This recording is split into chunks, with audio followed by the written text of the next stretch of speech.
Though it's had a lot of stick over the last few months, there's just something quite inherently appealing about Rainbow Six Siege, I feel. It's something similar to what you have in other co-op games, and that it rewards working closely with your team. You've got complementary characters and abilities, and there's just that feeling of playing with your friends as well. But because it's a tactical shooter where just 1 or 2 bullets will put you down, and there's no respawns, and you've only got limited abilities to revive your teammates, that same tightly knit team play also transfers across into the competitive multiplayer as well. So you've got these 20 operatives, and they've all got different abilities. You've got 10 on the attacking side and 10 on the defensive side. So naturally you want to have the 3 guys on the attacking side who've got shields. You want them to go through the breach first.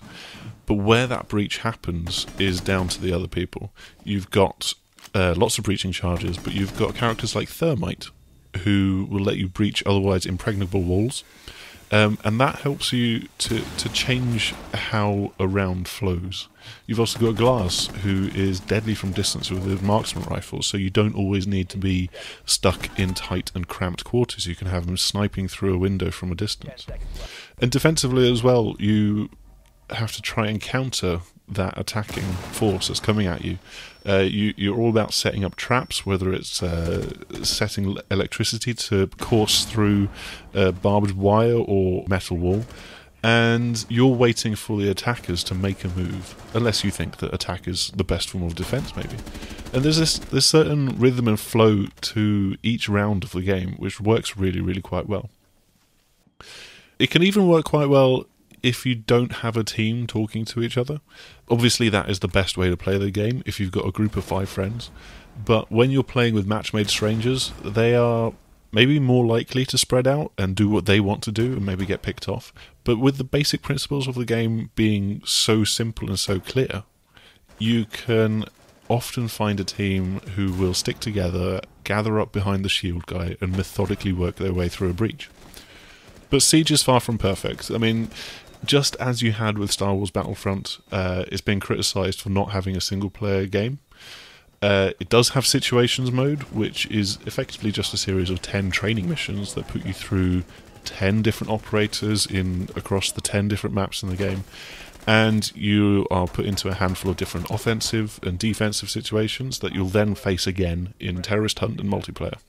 But Situation Mode is actually, it leads up to the most disappointing thing in the game, because completing that 10th mission unlocks an 11th mission, which is match-made, it's co-op, it's got an introductory cinematic which sets the scene of an attack on US soil, and it's unlike anything else in the game, as yellow poisonous gas swirls around this university building and your team of rainbows is sent in to go and defuse some bombs.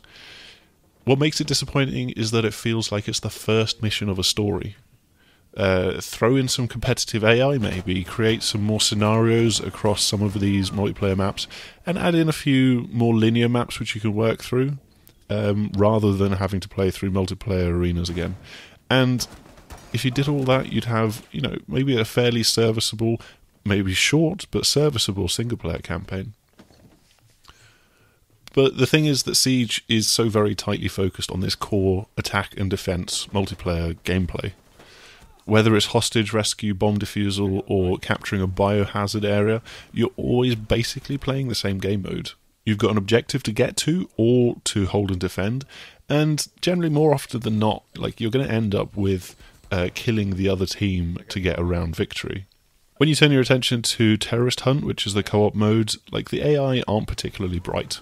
Again, it's those same game modes, but you might be defending against waves of AI enemies instead of having it switching back and forth between rounds, and that will be the entire game mode. The real problem is that even though the difficulty ramps up and you do have suicide bombers who will come at you and need you to put them down very quickly before they get too close, the real problem is that they don't feel particularly human. They're difficult, but Terrorist Hunt can often feel like it's come to rely on the AI rushing towards you or the objective in large numbers. Finally, I feel there's just a few too many technical hiccups and points of poor design across the game. The main menu judders, for example, when you switch between tabs and dive deeper into the options, and squads when you want to take them back out of multiplayer matches, they just completely fall apart with an error message, a disconnection from host. That's the kind of thing which you wouldn't expect to see. It also took me far too long, once I had the retail game in my hand, as opposed to being sat at the review event, to realise that you can actually customise your weapons.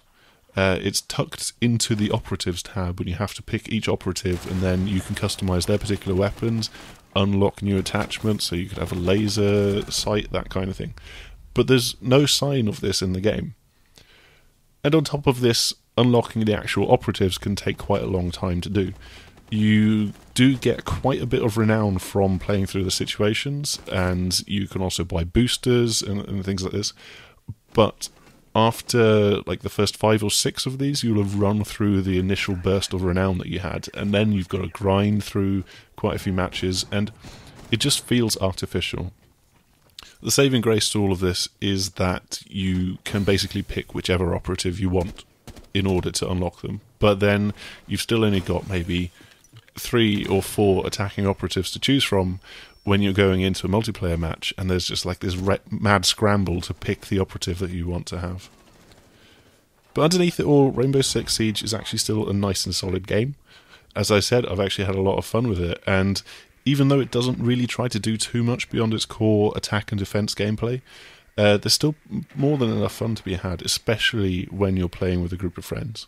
The real question is how long that kernel of fun can last for you and your group. And hopefully Ubisoft will be quick to add more maps, more and more interesting modes, and more situations as well. They've talked about adding more situations, and I would be quite eager for them to add maybe an actual story to the game. So that's Rainbow Six Siege. If you want to read my written review, you can find that on thesixaxis.com. And as always, click like and subscribe, and we will see you next time.